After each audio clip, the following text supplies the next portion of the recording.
A winter storm turns a Vermont road into an icy death trap. Two teenage boys try to make their way home. The road is slick, the tires slide. Seconds later, disaster. As the car fills with freezing water, the boys realize they are trapped. Now, rescuers must fight bitter cold and impossible odds to attempt a rescue. I'd been on other cardiac calls that don't have good outcomes. To be honest with you, I didn't have a whole lot of hope. With each passing second, emergency personnel are in a life and death struggle to save victims that are submerged.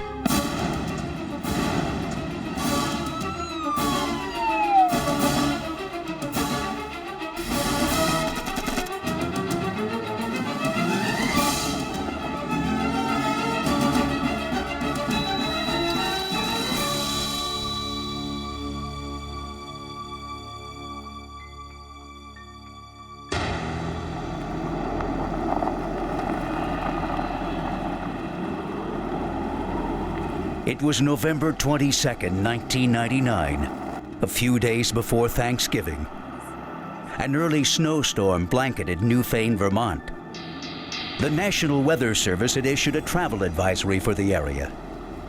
It warned of a treacherous driving condition known as black ice, a thin layer of frozen water that takes on the color of the underlying surface. What looks like a normal roadway is actually a dangerous sheet of ice. Many travelers had only one thought on their mind that evening.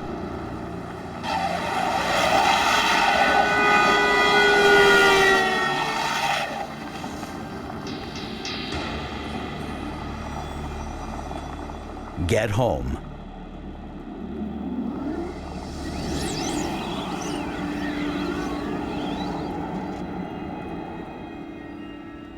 Even as the snow stopped falling, it would be hours before many of the two-lane country roads would be cleared and salted around Newfane, a small town where everyone knew everyone.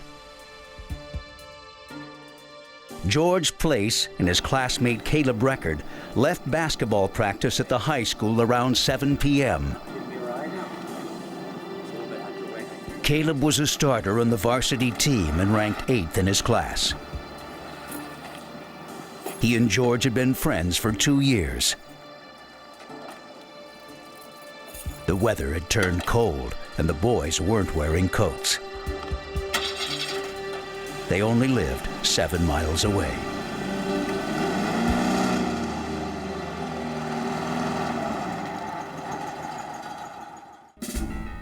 Caleb's mother worried as she waited for him to arrive home. The roads were often unpredictable this time of year, especially for an inexperienced driver. The weather was kind of nasty. Caleb, he had not driven in a lot of snow, and I was concerned that why they even had practice because the roads were kind of slippery.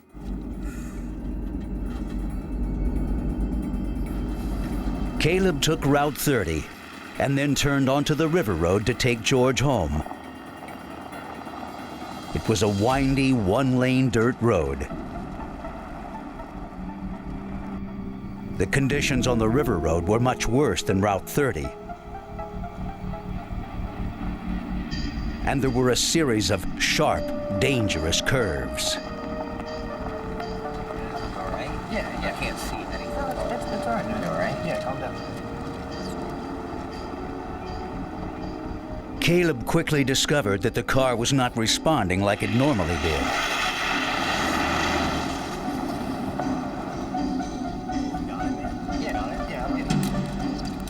The river road was much more difficult to navigate than he had imagined. When he pressed on the brakes, the car hit a patch of black ice and kept going straight.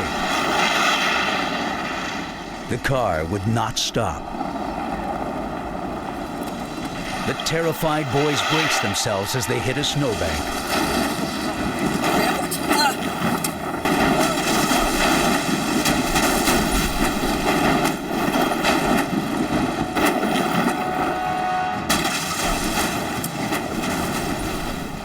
The car's window shattered and the roof flattened. They landed upside down on the river's bottom. Water poured in.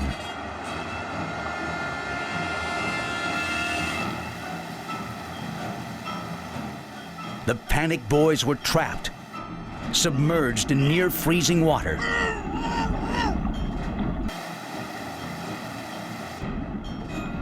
Within seconds, their arms and hands went numb from the cold. They couldn't even unlatch their seatbelts. To make matters worse, the car continued to shift in the river's current. Within a minute, the boys' core body temperature began to drop. Blood pressure and pulse decreased sharply, leaving them confused and disoriented.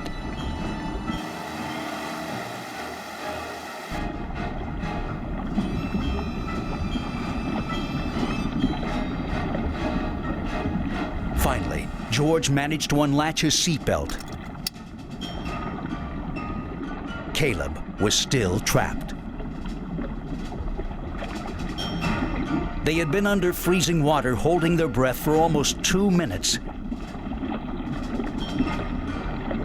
George knew that if he didn't get air into his lungs in a matter of seconds, he would pass out. He did the only thing he could.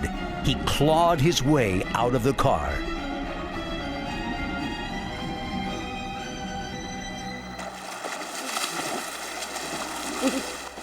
The water's near freezing temperature robbed his body of heat 30 times faster than cold air.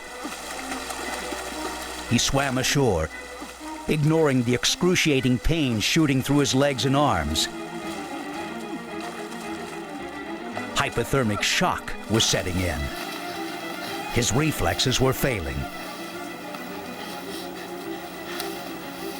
If he did not get immediate help, within 15 to 45 minutes, George would be dead.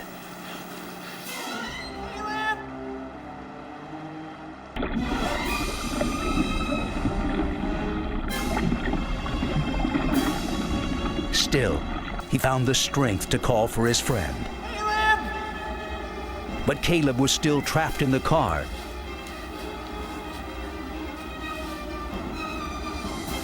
As the car sank deeper into the river, George knew he had to do something. Caleb! Caleb!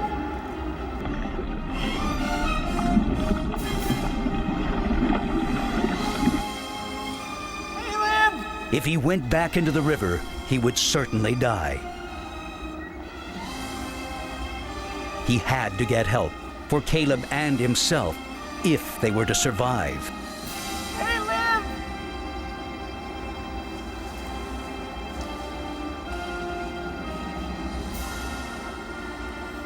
The embankment was steep. Broken glass and metal shards from the car's descent cut his hands and knees.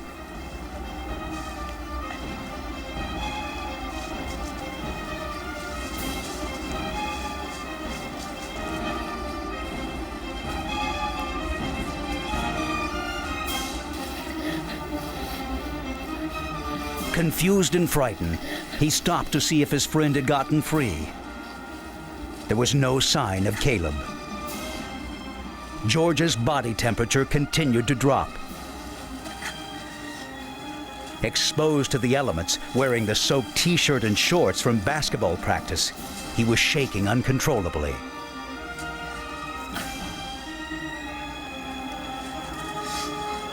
The pain in his arms and legs was unrelenting.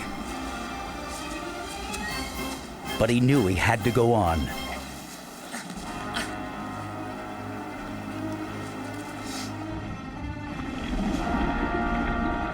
Inside the car, Caleb had stopped struggling. He had been underwater for nearly 4 minutes.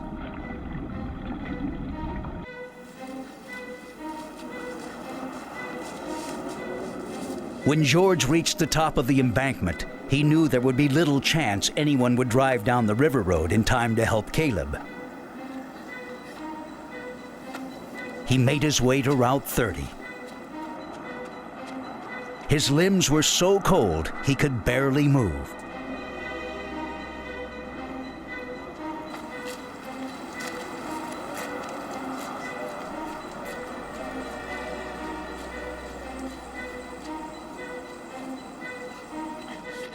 Time was running out.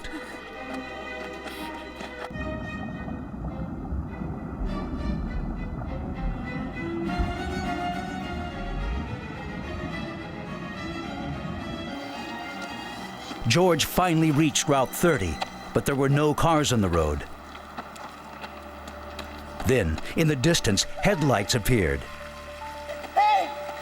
He used every ounce of energy he had left to wave them down, screaming, crying to help his friend.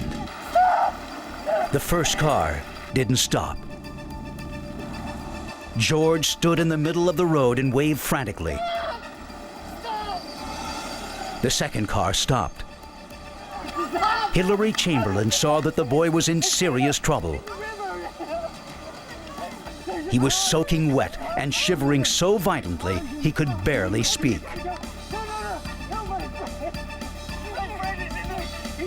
All he could say was, "Car in river, car in river."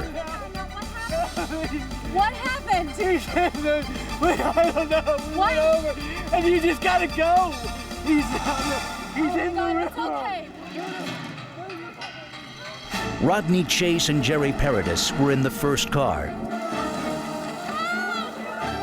They turned around and headed back to the boy.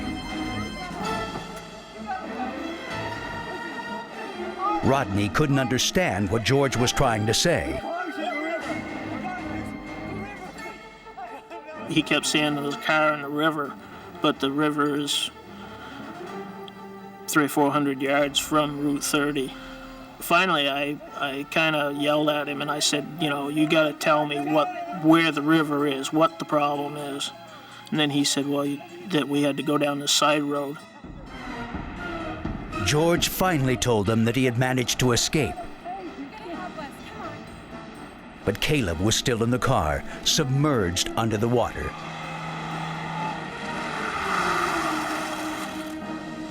Hillary helped George into her car. It was clear he was freezing. She knew they had to get help.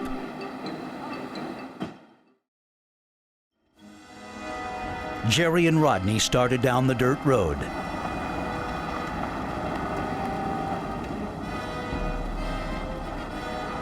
They looked for any signs of an accident.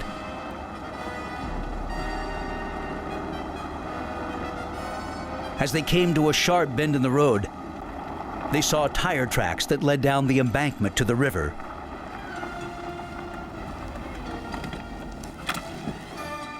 Rodney pulled a flashlight from the car. Jerry scanned the river below. We saw a car in the water, upside down, tires sticking out. It was pretty dark. You couldn't see much other than what your flashlight hit. The car itself wasn't that far offshore, maybe 4 or 5 foot deep, right off the edge. I mean, you didn't have to go out far before it was, up to your chest. Rodney and Jerry climbed down the embankment. If there was a passenger in that car, they had to get him out. Debbie Record was getting more anxious. The school was only 7 miles away, and Caleb was overdue. Hello, Kate? Have you seen Caleb? I knew he had gone to practice. I knew what time practice had gotten out, and he hadn't gotten home as quickly as I thought he should have.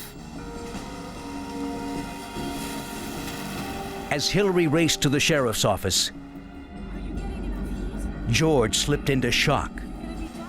His body temperature continued to fall.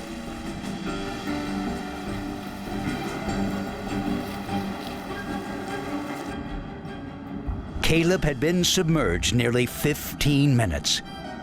His body was cold. He was unconscious, or worse.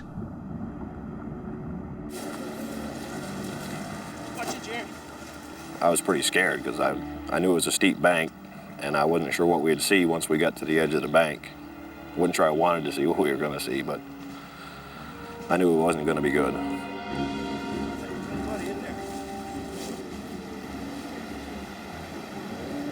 The bank was really steep, and it was basically clear of like trees and stuff like that, but it was pretty rough, and it was, like I said, real steep, so we pretty much had to go down however we could get down there. It was rough going.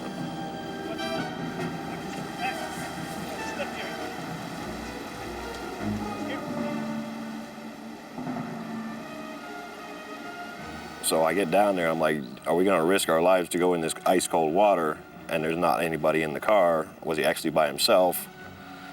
Or do we take a chance and there might be somebody in there? It was a critical decision they had to make in an instant. If Caleb had any chance at life, the two men had to act now.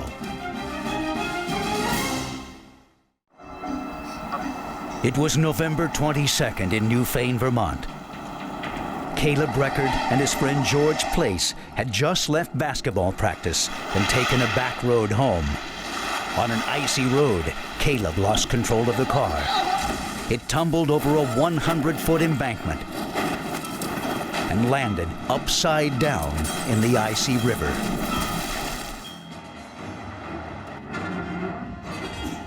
George Place managed to make it out of the submerged car.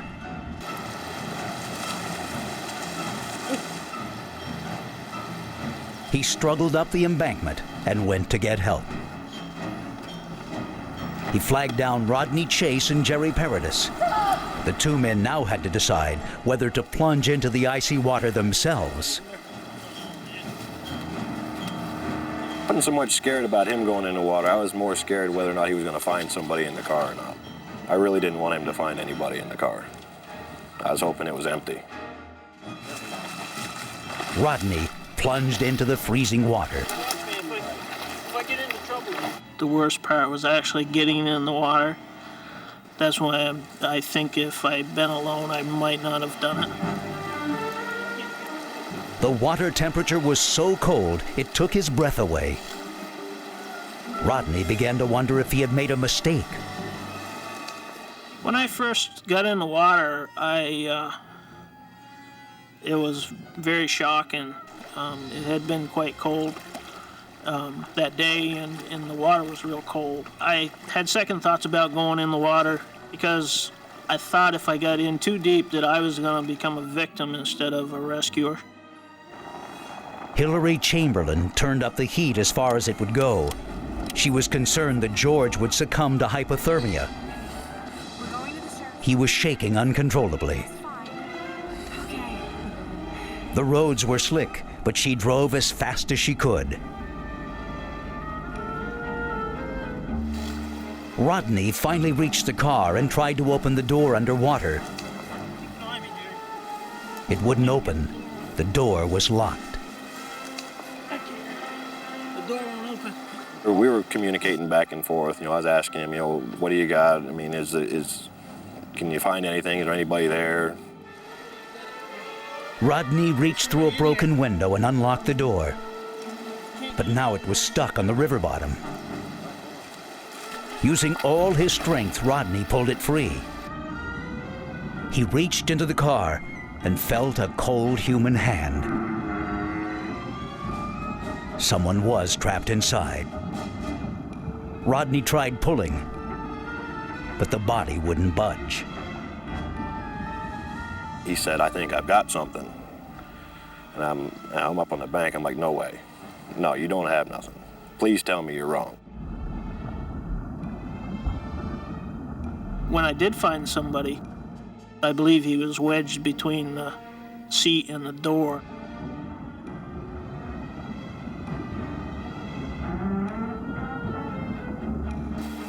No matter how hard he pulled, he couldn't get the body free of the car. At that point, I moved a little closer to where they were at.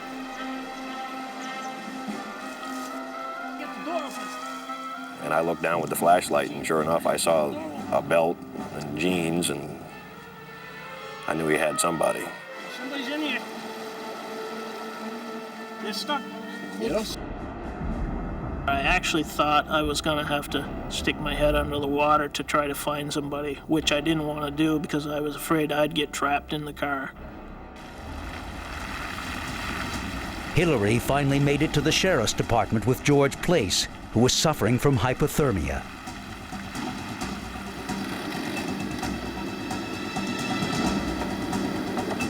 I'm gonna be right back. Can you help me? Please help me. There was an accident and there's... Hillary told the dispatcher about the accident. She quickly called Newbrook Fire and Rescue. Need fire and rescue, overturned vehicle, possible victim inside. Help me get her. The firefighters manned their emergency vehicles.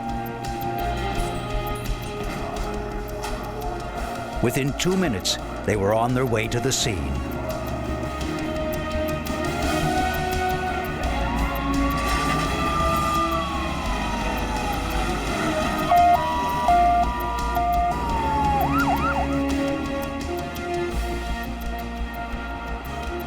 The dispatcher helped Hillary bring George into the sheriff's office.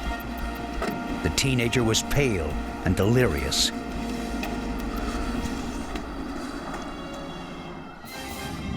In the river, Rodney continued to try and pull Caleb's body from the submerged car, but the seatbelt was restraining him. I was pretty shocked. At that point, I got really scared. I wasn't sure what we were going to do at that point. I can't get him out. You got a seatbelt on. He called to Jerry, telling him to bring his pocket knife. Jerry took the knife and started cutting the seatbelt. I think the adrenaline had taken over, and I wasn't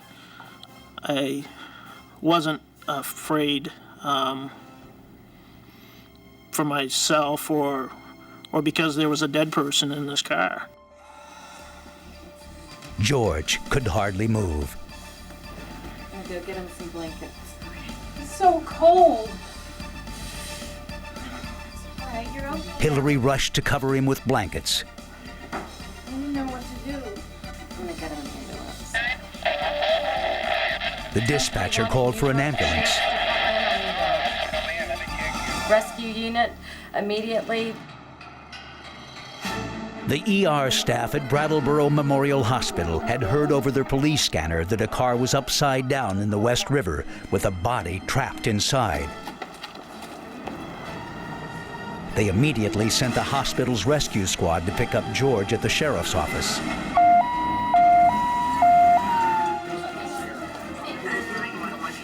Diane Vergara, an ER nurse, alerted the staff.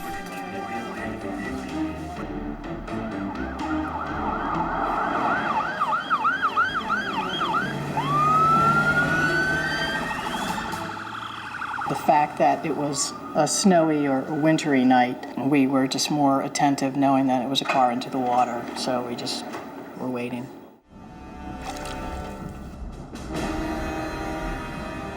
Jerry used his pocket knife to cut through Caleb's seatbelt. They pulled the boy from the car.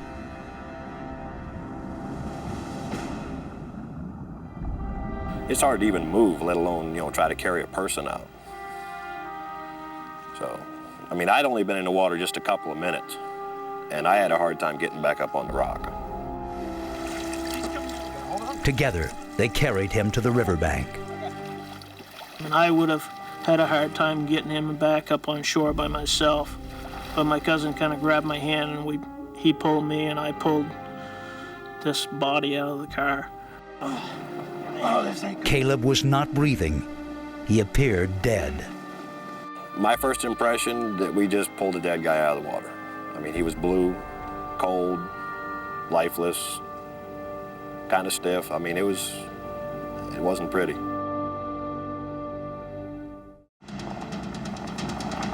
High school student Caleb Record lost control of his car on an icy Vermont road. It plunged over an embankment and into a freezing river.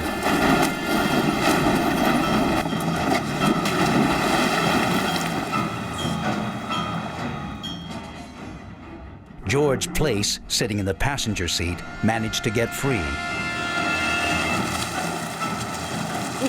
He climbed up the steep embankment in a desperate attempt to get help for his friend. On the road, George flagged down Rodney Chase and Jerry Paradis. The two men pulled Caleb from the car, but the boy wasn't breathing. Couldn't really see him good, which is probably a good thing, because I just remembered the person was really cold and pale.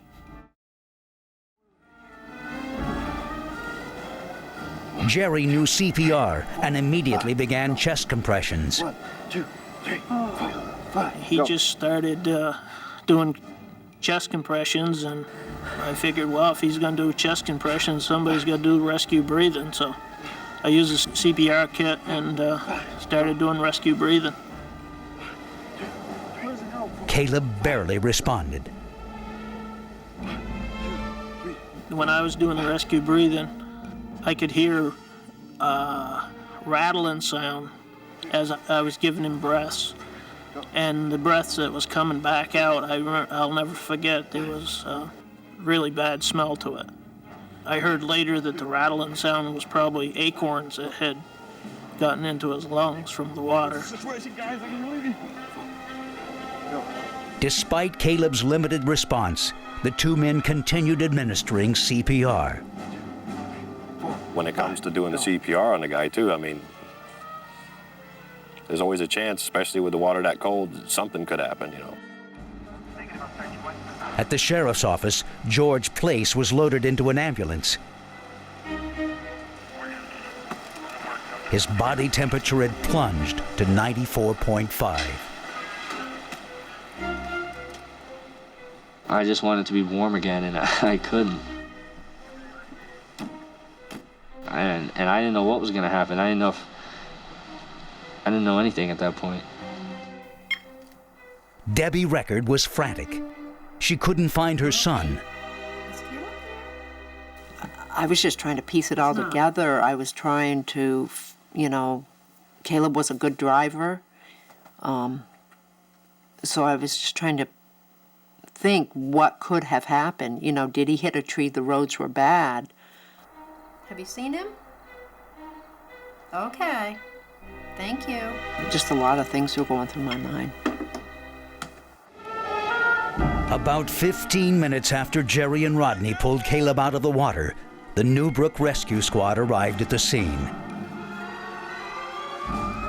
I was beginning to wonder because I wasn't sure how long we'd been down there, and I wasn't sure how far away help was because I'm not really from that particular area.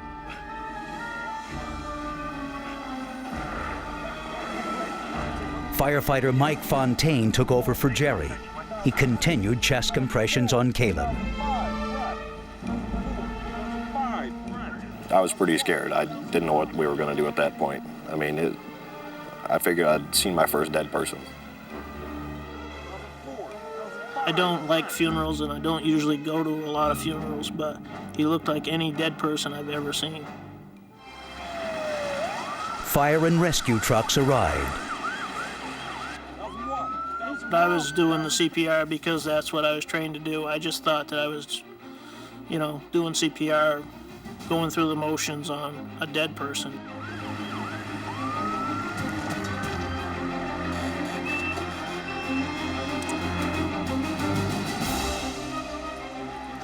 The rescue workers brought a backboard and an oxygen tank from the truck.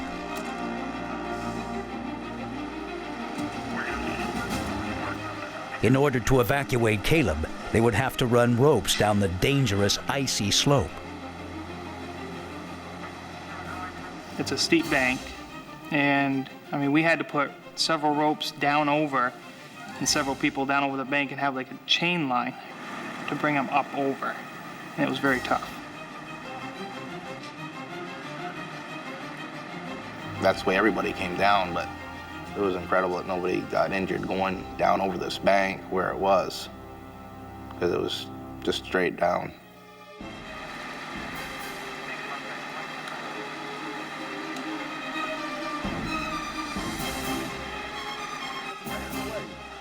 The rescue workers came to the aid of Fontaine and Rodney. Does it have a pulse? Get the mask on. No, got it. He's on. Mask is on. The medics continued CPR on Caleb. I looked at the car and I recognized it. And I said to one of the other guys who was there, "Is that Caleb's car?" He says, "Yeah, it is." They sent a backboard and more personnel down the embankment. Caleb's neck was secured with a C-collar. I mean, I would have never guessed if somebody said that was, didn't tell me that was Caleb, I wouldn't have guessed it. That's how odd it is.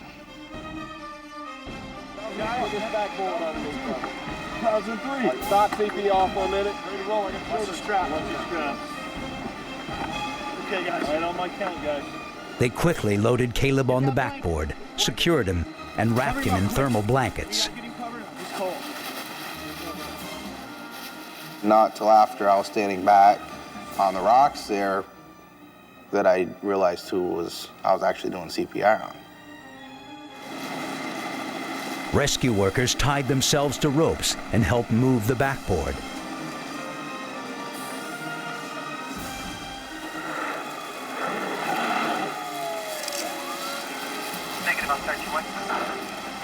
Slowly but surely, Fontaine and other rescuers pulled themselves and Caleb up the treacherous embankment. To be honest with you, I didn't have a whole lot of hope. But it was one of my first experiences where a young cardiac victim, and I had heard of the submersion in cold water effects, how it does slow the metabolism down, and how people do have, hope when they've been chilled, rapidly.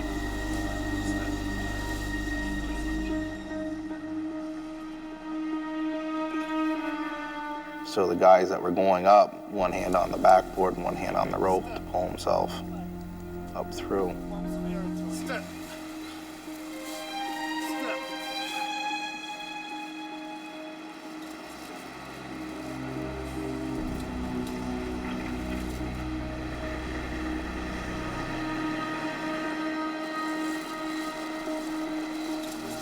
The rescuers finally reached the top of the embankment, where Caleb was loaded into an ambulance.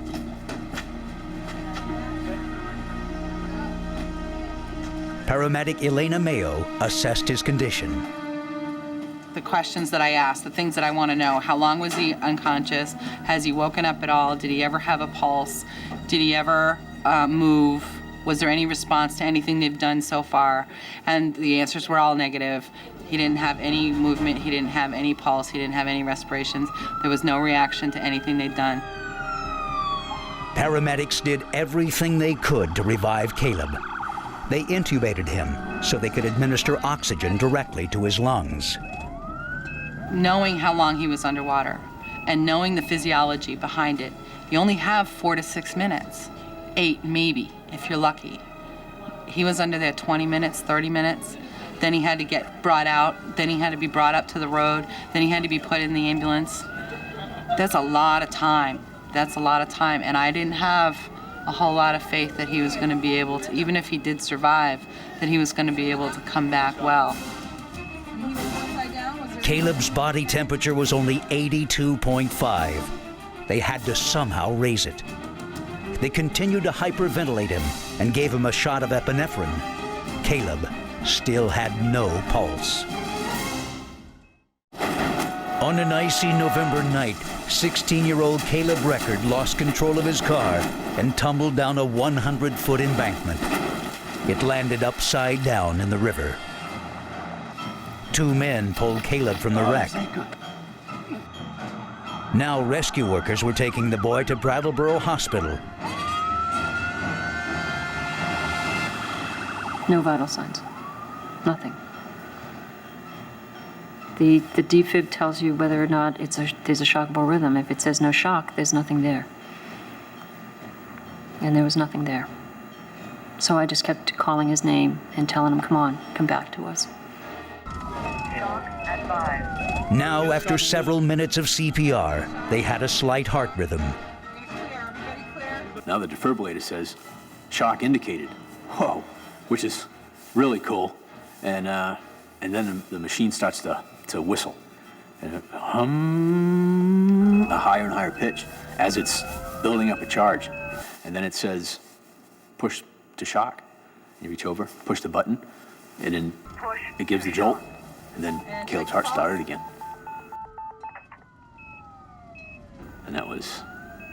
He has a pulse. The paramedic had to tell us, all right, now calm down. We're not done yet. And we knew, we'd made progress, but that Caleb still wasn't clear. All right, Caleb. George Place arrived at the hospital. Paramedics put me in a big silver lining. It's like some kind of solar blanket. I guess it reflects the heat off you, so it keeps the heat in. And they wrapped me in that, and I immediately, I was in there a couple of minutes. I started getting warmer really fast. The hyperthermia blanket had caused his temperature to rise from 95.4 to 98.1. The doctor checked for internal injuries, broken bones, and spinal cord injuries. Other than a slight cut on his knee, George was not harmed.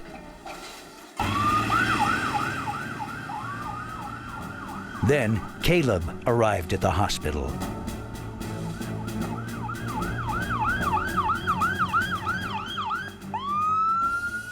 Arriving at the hospital, we just all jumped out of the rig, got the stretcher out as quickly as possible. At that point, they had their team ready to take over. He's been in the water for 20 minutes. The ambulance driver's been 20 minutes. We gave him a shot of epinephrine to fit vitamin C. He was totally unresponsive. What we want to do is we want to get them warm. We want to get a core temperature, and we want to get them warm. Caleb's pupils were dilated. His left arm was blue and blotchy. He still had no blood pressure. His temperature was 92. They needed to raise it. He was cyanotic, which is what happens when you're submerged in cold water.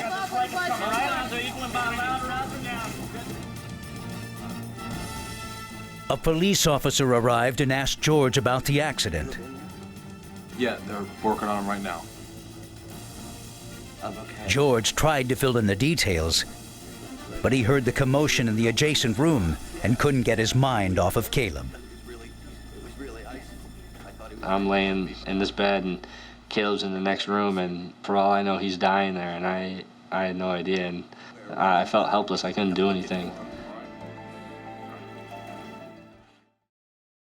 Sadie, why don't you call Steve? Debbie Record, Caleb's mom, still wondered where her son was.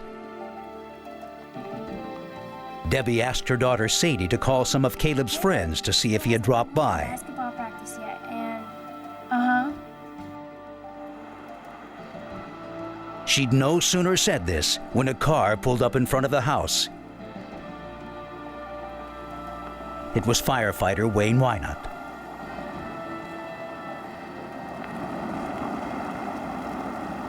Wayne told me that there'd been an accident and we needed to go to Brattleboro Hospital. He said, grab your things. And I said, well, the girls can stay here. And he said, oh, no, you bring the girls with you. And he said, and I'll drive your car. And I said, no, I can drive myself. And he said, oh, no, you can't. He wouldn't even really tell me anything. I mean, he didn't say Caleb had drowned. All right, let's get this nasal tube in. Doctors inserted a tube into Caleb's nose. Okay, let's get on board, Suzanne. He had a lot of water in his lungs. The tube allowed the respiratory therapist to suck water from his lungs. They pumped out over 600 cc's, nearly half a liter of river water. They told me that he had water in his lungs, his temperature was real low, and he barely had a pulse, and he wasn't doing good. Caleb was given 2 amps of sodium bicarbonate to lower his acidity level. Dopamine was administered to raise his blood pressure.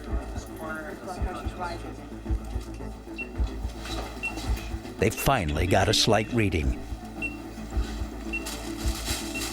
Caleb's heart and breathing were stabilizing, but they would need more tests to determine damage to other organs. They had done all they could at this small county hospital.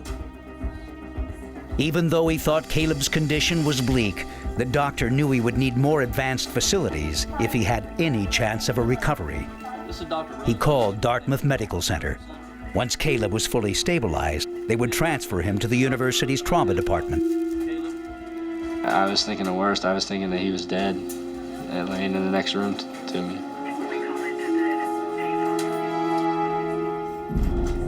Debbie and her husband Greg saw some of the paramedics who had been on the scene.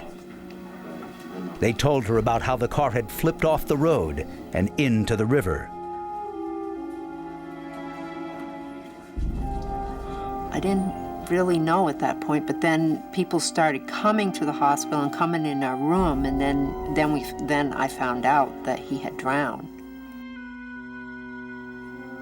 They tried to encourage her, saying he didn't appear to have any external injuries. But sadly, they weren't successful at resuscitating him. Caleb was now breathing with the help of life support. Tragically, his brain function was gone. The Records family doctor arrived. He had known Caleb since he was born.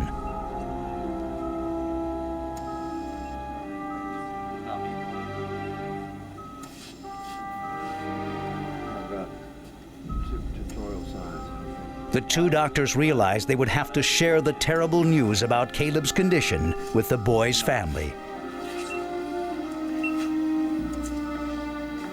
Caleb was probably not going to make it.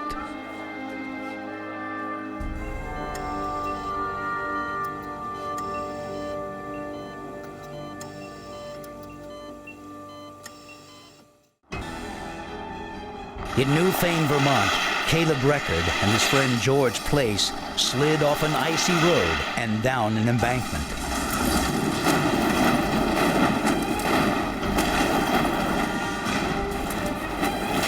They landed upside down in the river. George had gotten free, but Caleb was submerged for nearly 20 minutes.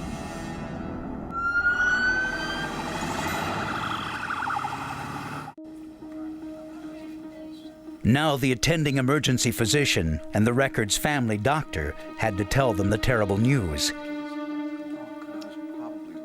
Caleb was brain dead. They needed to consider turning off life support and donating his organs. The doctor that was on call that night came in and just said, things are not good, but I'll keep you up to date.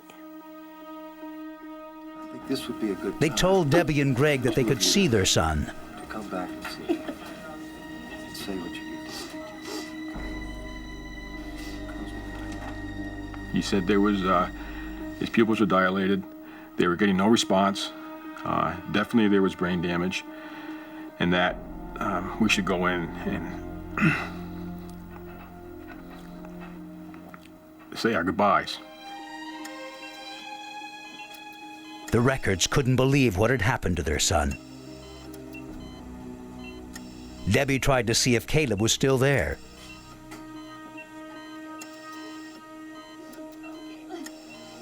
She spoke loudly to see if he could hear her.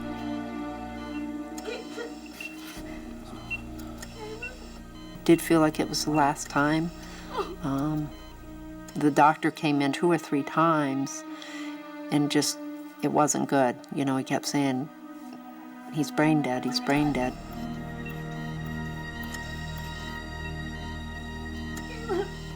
Caleb squeezed Debbie's hand. He just squeezed my hand. Every time she spoke loudly to him, he responded by squeezing her hand. I said, he just squeezed my hand. And I said, watch this. And if I spoke, he would squeeze. And that's when I said, we can't give up now. The University Medical Center in Hanover, New Hampshire could offer the kind of advanced life-saving equipment he would need. It gave me a feeling of hope. I just said, he can't be brain dead if he can squeeze on command by me. Caleb arrived at Dartmouth Medical Center. He survived the trip, but he was still in critical condition. Temperature up 10 points to 90. I gave him a shot of epinephrine about 40 minutes ago. Any transfer is risky, especially with the condition that he was in. Anything can change. We had no idea how long he was in the water, so you know, there's so many unpredictables. Anybody that's unresponsive and being in the situation that Caleb was in, you know, I would never say that they're stable enough to transfer, but you never know what's going to happen along route. Anything can happen at any given time. Debbie and Greg arrived at Dartmouth around 12:30 a.m. Caleb was stabilized and they could see him.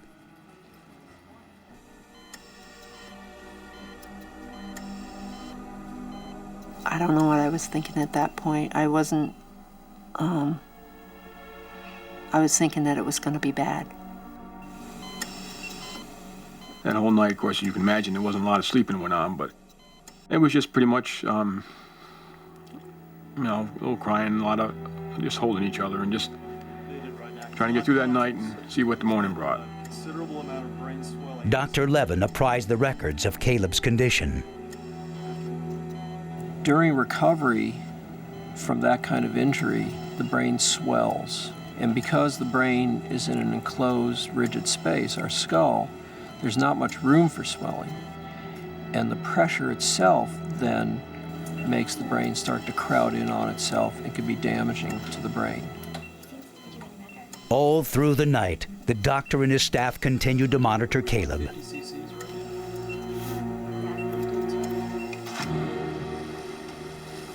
When morning came, Caleb was still alive.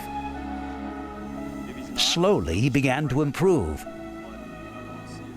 2 days after the accident, the specialists believed Caleb could breathe on his own. He turned off the ventilator.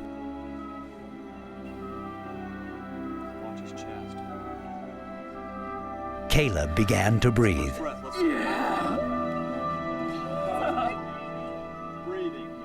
it was pretty amazing. Kind of gave me goosebumps. Good job, Caleb. Then, just a few days after the accident, Caleb woke up. He even started walking. I just tell people point blank, I witnessed a miracle. I am firsthand saw it and see it every day. And that's the only explanation I've ever been given, and it's the one that I believe in. It was a miracle.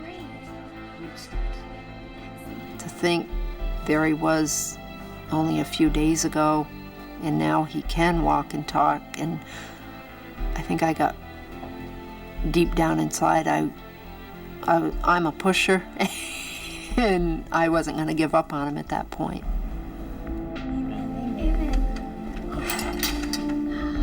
Caleb went into rehab and made remarkable improvement. In June, he graduated from high school. Today, Caleb is attending junior college and works part-time. He has something to say to those who rescued him. I just like to thank everyone, but obviously I can't because so many people helped. And I'd just like to say thank you again. For Caleb's dad, there is still one person who deserves more credit. As far as we're concerned, he's a hero. If George hadn't done what he'd done, my son would not have lived. To us, he's a hero. For George Place, life is its own reward. Life is really good. I'm thankful that I'm here to live another day, and I'm thankful that Caleb's here to live another day. And for the people of Newfane, Vermont, life has never been more precious.